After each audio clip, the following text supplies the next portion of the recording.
Drunk and drive కేసుల్లో వాహనాలు స్వాధీనం చేసుకోవద్దట. ఎవరు చెప్తున్నారు? హైకోర్టు చెప్తున్నది. సీజ్ చేసే అధికారం పోలీసులకు లేదు. నువ్వు తాగినో బండి నడుపుతున్నావు, దొరికిన తర్వాత బండి సీజ్ చేసి పోలీస్ స్టేషన్కి తీసుకుపోతున్నారు, ఇక వెళ్ళిపో బాబు నుంచి అని. సో అట్లా చేసే అధికారం పోలీసులకు లేదట. మరి పోలీసులు ఏం చేయాలి? మరి తాగి నడుపుతుండని ఆప్తివి. మరి అదే తాగి నడిపిన బండి ఆయనకే ఇవ్వాలంటే ఆయనకి ఇవ్వద్దు, వాళ్ళ పేరెంట్స్నో లేకపోతే ఇంకెవరినో దగ్గర వాళ్ళనో పిలిచి వాళ్ళకి బండి అప్పచెప్పాలన్నట.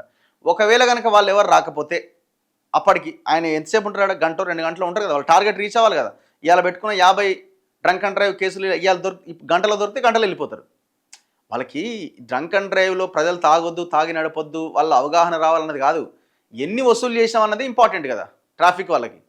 ప్రభుత్వ టార్గెట్ అదే కదా. సో కాబట్టి ఆ టార్గెట్ రీచ్ అయ్యేలోపు కనుక వాళ్ళకి ఫోన్లు చేసి వాళ్ళు వస్తే వాళ్ళకి ఆ కీ అప్పచెప్పి బాబు తీసుకుపోండి అని చెప్పాలా.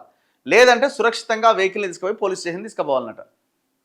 పోలీసులు డ్రంక్ అండ్ డ్రైవ్ కేసులు పెట్టుకోవచ్చు, అయితే వాహనాన్ని సీజ్ చేసే అధికారం మాత్రం వారికి లేదని హైకోర్టు మరోసారి స్పష్టం చేసింది. ఈ మేరకు గతంలో ఇచ్చిన తీర్పును పునరుద్ఘాటించింది. మత్తు లేదా నిషాలో ఉండి వాహనాన్ని నడుపుతూ దొరికిన కేసుల్లో పట్టుబడ్డ వాహనాన్ని తగిన ఆధారాలు అంటే డ్రైవింగ్ లైసెన్స్ కానీ రిజిస్ట్రేషన్ గుర్తింపు కార్డు పరిశీలించి వదిలేయాలి. తాగిన మత్తులో ఉన్న డ్రైవర్ వాహనాన్ని నడిపించడానికి అనుమతించకూడదు.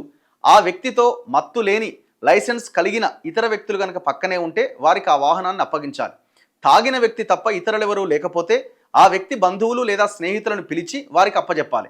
అప్పటికి కూడా ఎవరూ లేకపోతే తాత్కాలికంగా స్థానిక పోలీస్ స్టేషన్కు ఆ బండిని తరలించి సేఫ్ కస్టడీలో ఉంచాలి. కేవలం డ్రైవర్ మత్తులో ఉన్నాడనే కారణంతో వాహనాన్ని సీజ్ చేసే అధికారం పోలీసులకు లేదు. వాహనం యజమానిని ప్రాసిక్యూట్ చేయాలని దర్యాప్తు అధికారి కనుక భావిస్తే వాహనాన్ని సీజ్ చేసిన 3 రోజుల్లో ఛార్జ్షీట్ దాఖలు చేయాలి. తెలంగాణ మోటార్ వెహికల్ రూల్స్ 1989ను పోలీసులు ఖచ్చితంగా పాటించాలి అని పేర్కొంది.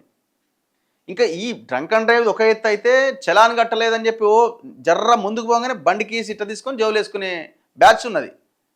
సో ఇట్లాంటి ఎవరైనా చేస్తే గట్టిగా ప్రశ్నించే ప్రయత్నం చేయండి. ఎందుకంటే బండి ఆయన కీ తీసుకోవడము లేకపోతే ఇబ్బంది పెట్టేటువంటి ప్రయత్నాలు ఆయన చేయొద్దు. సో పోలీసులకు అధికారం లేదు, ట్రాఫిక్ పోలీసులకి.